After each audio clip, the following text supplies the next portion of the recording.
House Party 3. Holla at a pimp. Play that motherfucker one more again if you would. Let's get the spirit, church.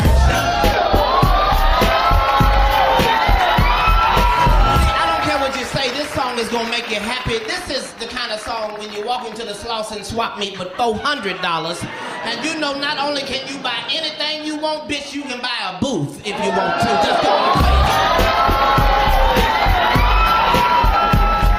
This is a song that plays in your head when you go to Ralph's. And the register comes up at $146, and you know you ain't got but $140, and then you pull out your Ralph card and watch the shit just come tumbling down.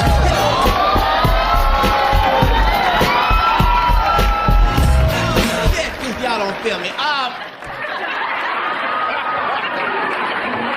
What I'm saying is a song like this could change your life if you would just allow it. It's time to do some new shit. You need a theme song in your life. I don't give a fuck what you say. You can't fight to that song. You can pull out your gun, but you can't shoot. You just...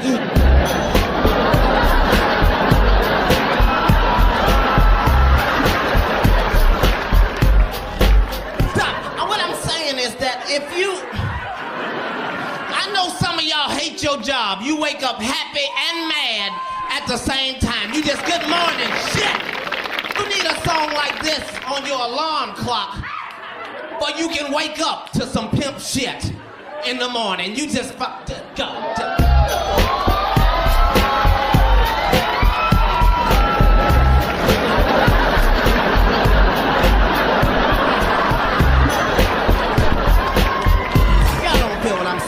Feel what I'm saying? What I'm saying is that even if you recycle cans for a living, if you could just put that song in your shopping cart, you'd be all right. You just gone down Sunset.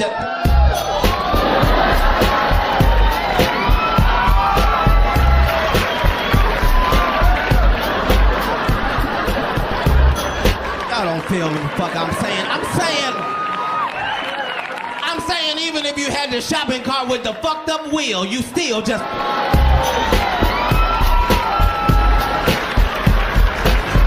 think you feel me. I think, what I'm saying is even if you worked at McDonald's and somebody came through the drive-thru and ordered a number 7, and you looked around and nobody was working but you. If you could just get that song on the PA system, you'd be all right. You just fucked it.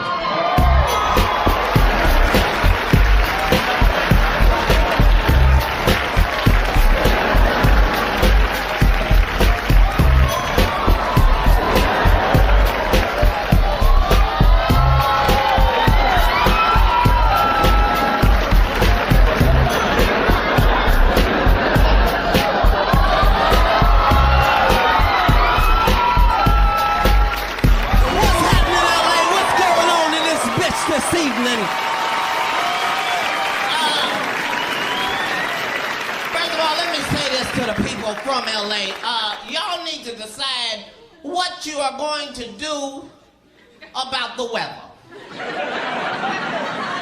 The last 3 days in this motherfucker, it's been hot, sunny, mild, breezy, cold, rainy, sleety. A pimp don't know what to wear in this raggedy motherfucker.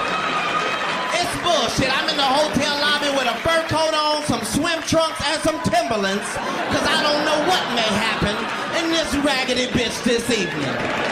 Y'all got to change this shit. This is bullshit. Now, it is 2004. I do not have a lot of time. Oh my God. I love you so much. I just want a girlfriend just like you. Would y'all please make a round of applause for Layla Lee, please, God? You are the dream woman. All we want is a fine-ass woman that can knock a nigga out. That's all we really want. So that I don't have to fight sometime. I just be in them all just, no, baby, you got this one, you got this one. Some beautiful shit. Now, I need to talk to my my people. Now, that does not necessarily mean black people. I've had as many problems with niggas as I have had with white people. So I'm only talking to my people, the SPS type of people, secret pimp society. If you don't know, don't ask, bitch, you ain't invited. Now, this is a new year. You got to do new shit. First of all, stop letting motherfuckers think you're stupid. We're not stupid. The world is crazy. It ain't us. These motherfuckers got to stop on TV. They got the nerve to lie and tell the truth to us at the same time.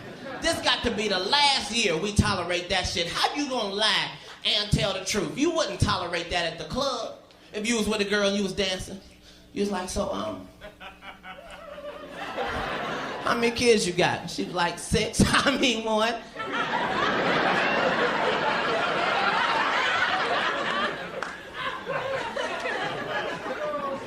Bitch, that ain't funny. How many you got? That's what they do. They lie and tell the truth at the same time. You see the commercial. You can get a brand new 2004 Expedition, no credit, bad credit, bankrupt, divorce, parole violation, whatever your problem is, on approved credit.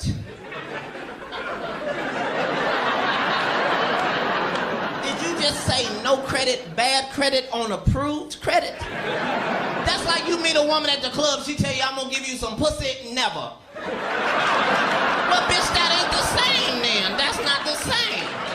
Then they got commercials for medication. Where the side effect is worse than the shit that they're curing. And I didn't think nobody was noticing but me. All I'm saying is I'm taking some shit for asthma. I don't need the side effect to be shortness of breath. That's what the fuck I came to you for. They got some shit. They got some shit called Xenical. Now, Xenical is a fat blocker. And if weight is heavy on your mind, you got to be excited about something called a fat blocker, because you don't necessarily want to stop eating. But you wouldn't mind something blocking the fat every now and again. They show you the commercial, they show you the woman, she's overweight, she's unhappy. 3 seconds later, she's in a bikini, running through flowers, and you think, I want to run through some flowers too. Because you envision a pill in your throat all day. Just blocking fat, just...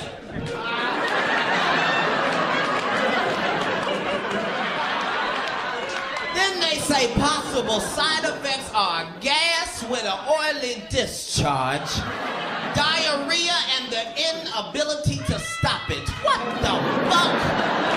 Gas with an oily discharge. It's already embarrassing to fart in church as it is. Now you got to ruin your clothes? You just, nigga, that ain't never coming out. No, nigga, that's oil. That's oil. It's all bullshit, I'm telling you. Weed is still illegal. Why? Nobody knows. It couldn't possibly be because it's a drug. That don't even make sense. It's just a plant. It just grows like that. And if you should happen to set it on fire, there are some effects. But that's not the same as drugs. You got to do things to it chemically. You got to add baking soda, water, stir it up. I don't know the recipe, I'm just saying it's some shit you got to do to it. Now, aspirin is perfectly legal. But if you take 13 of them motherfuckers, it'll be your last headache. As long as you have been living, you ain't never heard of a motherfucker overdose on marijuana. You might have thought that nigga was dead. He ain't dead. He gonna wake up in 30 minutes, hungry enough to eat up everything in your house. That's how it works. It's hungry, happy, sleepy. That's it. But this is bullshit. They think we stupid. They can do everything else, technology-wise. They can clone sheep. They can make a baby without the mama. We all remember the cell phone. You remember when that motherfucker first came out? That motherfucker was this goddamn big. Came in a suitcase with a shoulder strap. We all remember that.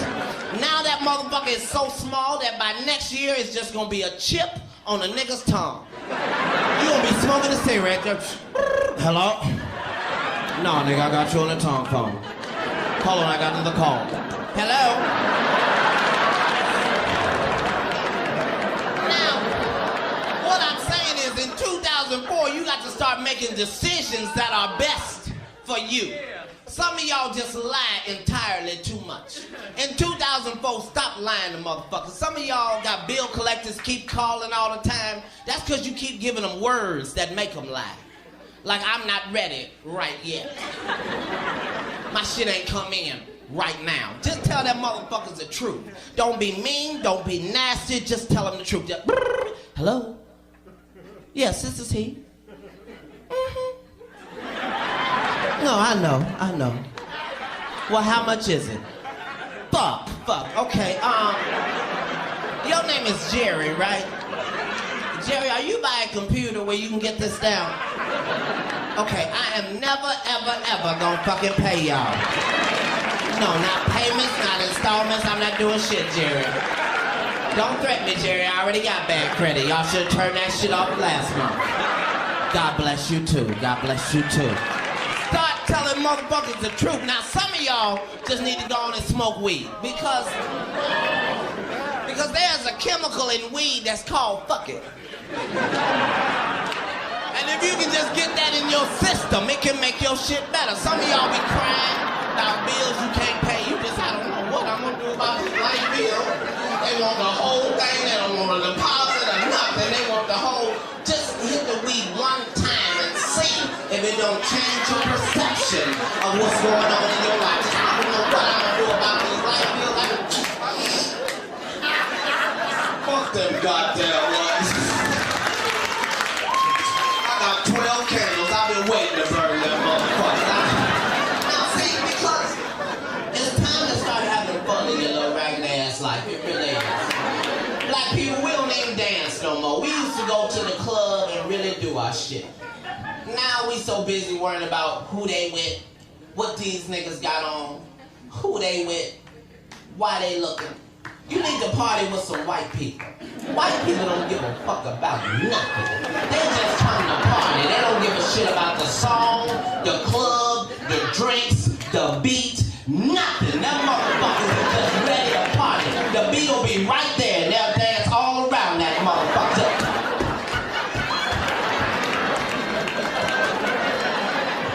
Niggas being like, you can't dance like that to 50 niggas. Follow you some white people, make up your own shit. Cause we've been doing the bankhead bounce for 12 motherfucking years. It's bullshit now. You be in the club, you doing your shit. You look over, this nigga doing the same shit. Now you gotta get special with yours. This nigga wanna throw his back out to show you. Go in the club and make up your own shit. Now you need to be very, very in your head for this. Because some of y'all don't know that haters run in a gang. They're never solitary. So while you're doing your shit, it's gonna be haters on. Fuck them. Do your shit. Go in the club and make up your own shit. If you can do it for 5 seconds, I promise it'll free your entire life. DJ, just play something. I don't give a fuck what it is. Just as soon as you walk in the club, something's gonna be playing. Just walk in.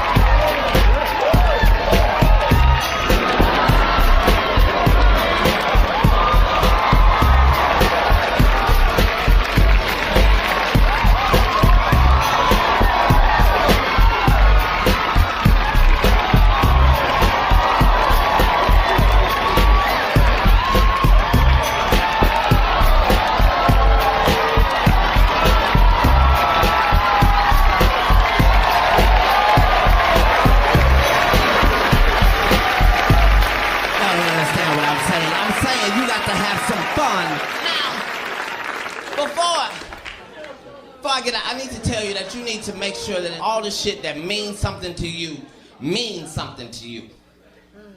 If you married, hold on to that motherfucker till it ain't no good. How many of y'all got kids? Make some noise if you got kids. That's the most powerful thing in the world. I say this at every show. If you got a crazy ass baby mama nigga, it's a nigga testifying in the back. If you got a crazy ass baby mama, just try and work with her ass if you can. I'm a single father. I done had niggas, he was 9 months old, he 8. I'm just here to tell you this ain't no motherfucking joke. This is a goddamn job. Every motherfucking day raising these little ragged ass motherfuckers. That's a goddamn job.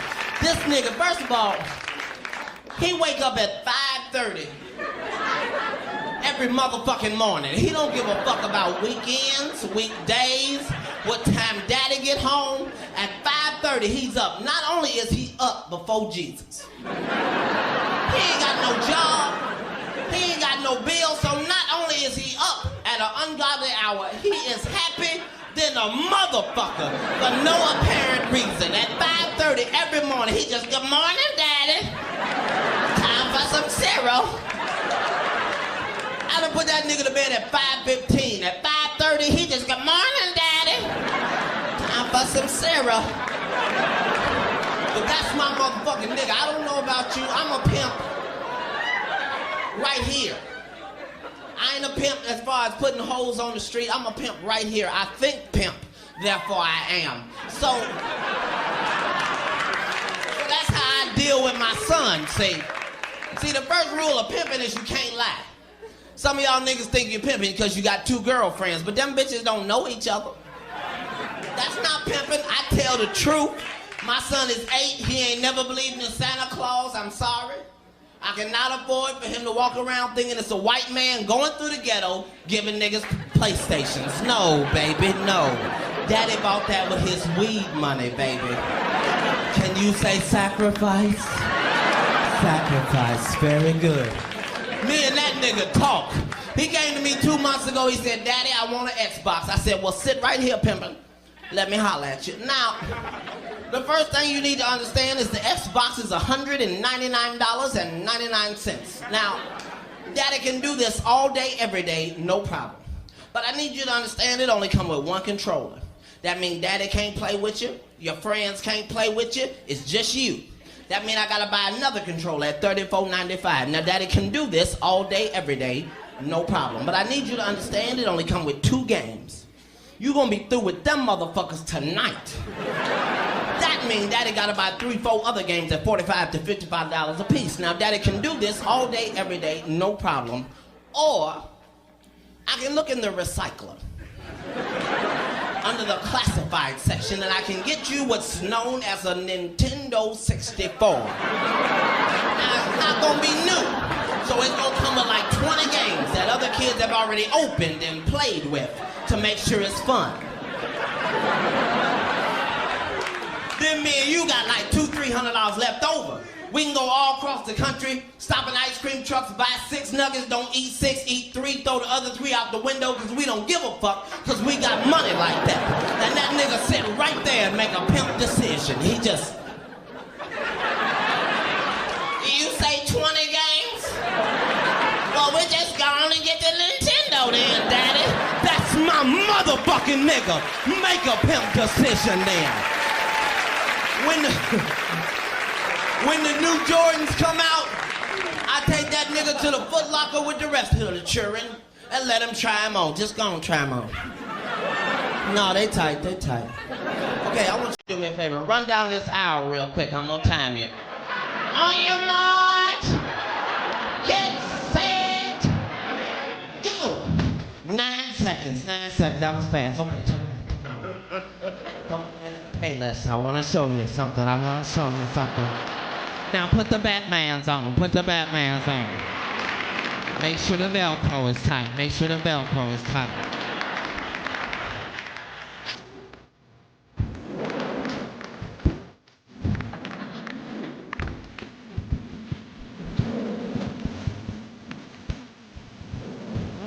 And let Daddy holler at you, Pippin. Now, if you want the Jordans, Daddy can get the Jordans all day, every day, no problem.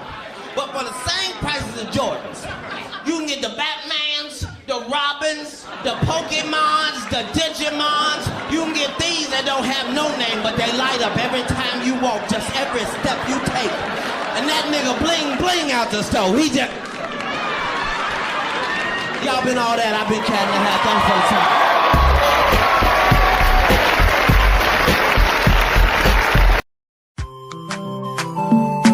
Chimo mabaminda na usawidi gozo iye uya limbe kumba na usawidi gozo habawa iye. Something is killing me slowly and I'm feeling so lonely, but this thing I must to talk all my people they for bujo. And I have to tell you about this video that I found on a quiet Sunday afternoon when I was just sitting around, feeling a little bit lonely and a little bit reflective.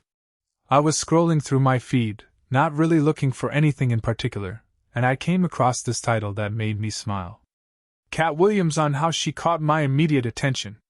And I thought, oh, this is going to be good. Katt Williams, the comedian, the philosopher, the man who always has something profound and hilarious to say, talking about how a woman caught his attention. I knew I had to watch it. So I clicked on it, and what followed over the next 30 minutes was one of the most beautiful, heartfelt, and surprisingly romantic things I have ever heard. It was not a comedy routine. It was not a performance. It was a man opening up his heart and sharing the story of how he fell in love. And I have been thinking about it ever since. The video opens, and Katt Williams is sitting in a very intimate setting. There is no big stage. There is no roaring crowd. There is just him, in a simple room, looking calm and contemplative. He is wearing a comfortable shirt, and he has this soft, warm expression on his face that I have never seen before. He looks like a man who has found something precious, something sacred, something that has changed his entire life. He starts by saying, "You know, I have been thinking a lot about how we meet people. How we cross paths with certain individuals who end up changing our lives forever. And I have been thinking about her. The one who caught my immediate attention. The one who made me stop and take notice. The one who made me realize that love is real, that love is possible, that love is worth fighting for." And right from the very first words, I could feel the sincerity in his voice. I could hear the emotion. This was not a man trying to entertain. This was a man trying to express something that was too big for words, something that had overwhelmed him and transformed him. And I was immediately drawn in, completely captivated by his honesty and his vulnerability. He goes on to talk about the moment he first saw her, and his words are so poetic, so beautiful, so full of wonder. He says, "I remember the exact moment. I was in a place, doing what I do, being who I am, not really looking for anything or anyone. And then I saw her. And everything stopped. The world stopped. The noise stopped. The chaos stopped. It was like time itself paused to let me take her in. And I thought, who is that? Who is that woman who just walked in and made everything else disappear?" And I feel a shiver run down my spine because I know exactly what he means. I have had those moments where you see someone and everything else fades away, and you just know, that something significant has just happened. He describes her in such vivid, beautiful detail. He says, "She wasn't the loudest person in the room. She wasn't the flashiest. She wasn't trying to get anyone's attention. She was just herself. Completely, authentically, unapologetically herself. And that is what caught my attention. That is what drew me in. Because there is something so rare, so beautiful, so powerful about a woman who knows who she is and isn't trying to be anyone else. And I think about how true that is. There is something so magnetic about authenticity, about someone who is comfortable in their own skin, who doesn't need to perform or pretend to be something they are not. And I realize that that is what makes her so special. He talks about the way she carried herself. He says, she had this presence. This quiet confidence. She didn't need to say a word, and everyone in the room knew she was there. She walked with purpose. She held her head high. She had this grace about her that was just mesmerizing. And I couldn't take my eyes off of her. And I can just picture it. I can picture her walking into that room and commanding attention without even trying. I can picture him being completely captivated by her presence. He then talks about the moment she spoke. And his voice gets even softer, even more tender. He says, and then she opened her mouth. And I heard her voice. And that was it. That was the moment I was done. Because her voice, it was like music. It was like honey. It was like a warm hug on a cold day. She spoke with such intelligence, such wisdom, such kindness. She didn't just talk to hear herself talk. She spoke with intention. She spoke with purpose. And every word that came out of her mouth, I wanted to hear more. And I feel my heart melting. Because there is something so beautiful about being captivated by someone's voice, by the way they speak, by the words they choose. It is such an intimate thing. He talks about how she made him laugh. He says, she had this sense of humor that just got me. She could make me laugh in a way that no one else could. She had this wit, this playfulness, this ability to find joy in the ordinary. And when she laughed, when she really laughed, it was like sunshine breaking through the clouds. It was contagious. It was healing. It was everything. And I think about how important laughter is in any relationship. How it can connect you, how it can heal you, how it can remind you of the joy that is at the heart of love. He talks about how she made him laugh. He says, she had this sense of humor that just got me. She could make me laugh in a way that no one else could. She had this wit, this playfulness, this ability to find joy in the ordinary. And when she laughed, when she really laughed, it was like sunshine breaking through the clouds. It was contagious. It was healing. It was everything. And I think about how important laughter is in any relationship. How it can connect you, how it can heal you, how it can remind you of the joy that is at the heart of love. He then talks about the depth of her character. And this is where he gets really profound. He says, but what really caught my attention, what really made me fall for her, was not just the way she looked or the way she laughed or the way she spoke. It was her heart. It was her kindness. It was her compassion. I watched her interact with people, with strangers, with people who had nothing to offer her. And she treated them all with the same dignity, the same respect, the same love.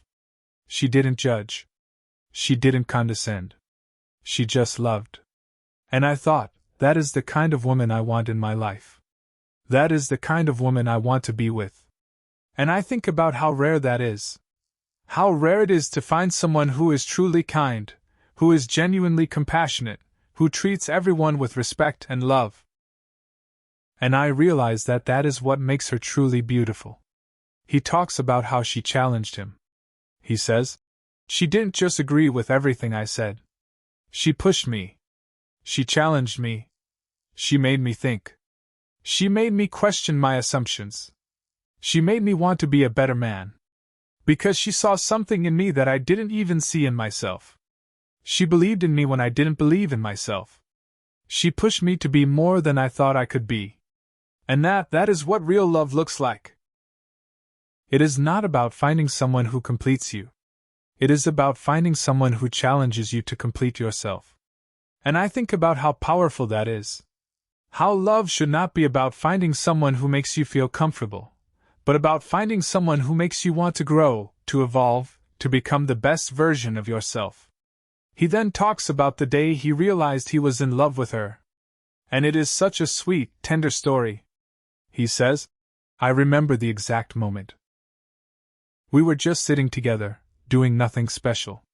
She was reading a book, and I was just watching her. And I thought I could watch her forever. I could sit here with her forever. I could spend the rest of my life with her, and never get bored. And in that moment I knew that I loved her. I knew that she was the one. I knew that I would do anything to make her happy.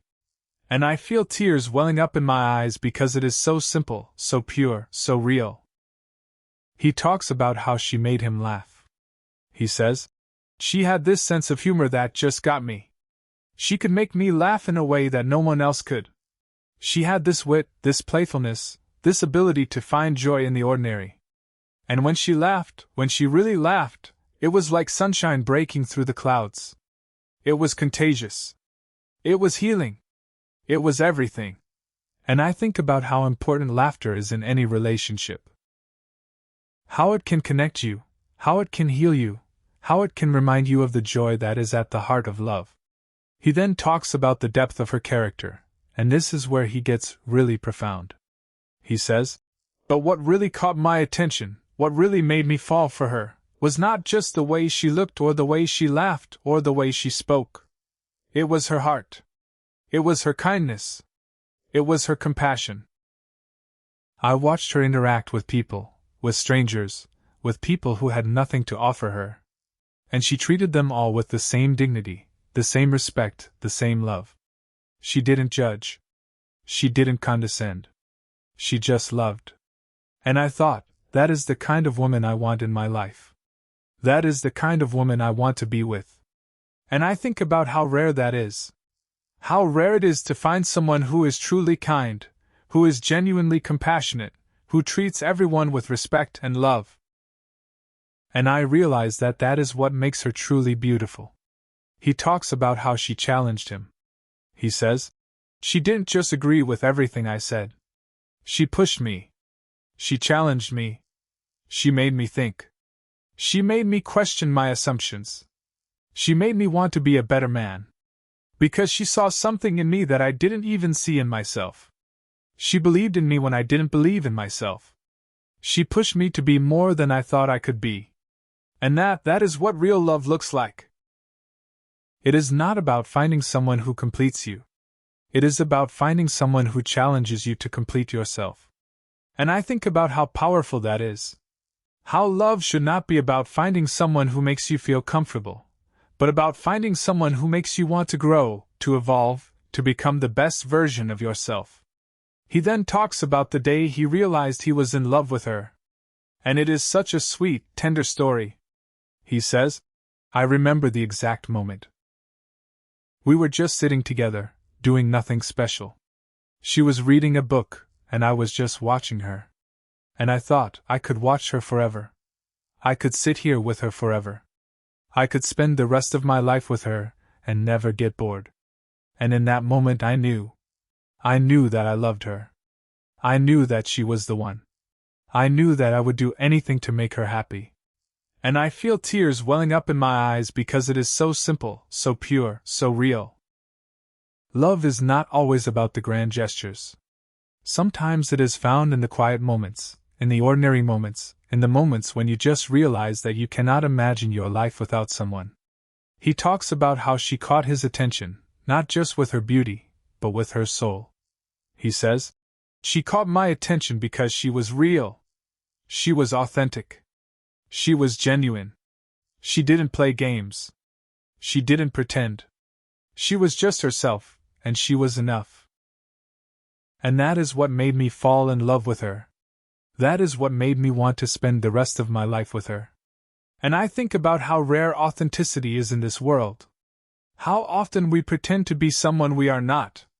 How often we hide our true selves out of fear of rejection. And I realize that the most beautiful thing we can offer someone is our authentic self. He ends the video with a message that is so beautiful, so heartfelt, so full of emotion, that I am still thinking about it. He says, "So how did she catch my immediate attention? She caught it by being herself. She caught it by being kind, by being smart, by being funny, by being real. She caught it by showing me that love is possible, that love is worth it, that love can change everything. And I am so grateful for her. I am so grateful that she walked into my life. I am so grateful that she caught my attention. Because she has made my life better. She has made me better. And I will spend the rest of my life trying to be worthy of her love." And I sit there, in my living room, and I am completely overwhelmed. I have tears streaming down my face. I have a smile on my lips. My heart is so full. I feel like I have just witnessed something sacred, something intimate, something that was not meant for public consumption but was shared anyway out of love. And I am so grateful for that. This video, it is so much more than just a comedy routine. It is a lesson in love. It is a testament to the power of authenticity. It is a reminder that love is not about grand gestures or fancy words, but about connection, about honesty, about showing up as your true self. It is a reminder that the most beautiful thing we can offer someone is ourselves. And I am so glad I watched it. I am so glad I got to see this side of Katt Williams, the vulnerable side, the tender side, the side that loves deeply and fiercely and unconditionally. So that is my commentary. That is my experience. That is my reflection. And if you have not seen this video, I urge you to watch it. I urge you to open your heart to its message. I urge you to let it inspire you, to let it challenge you, to let it remind you that love is real, that love is possible, and that sometimes, the most beautiful thing in the world is simply being yourself and letting someone see you for who you truly are. Because it is truly beautiful. It is truly powerful.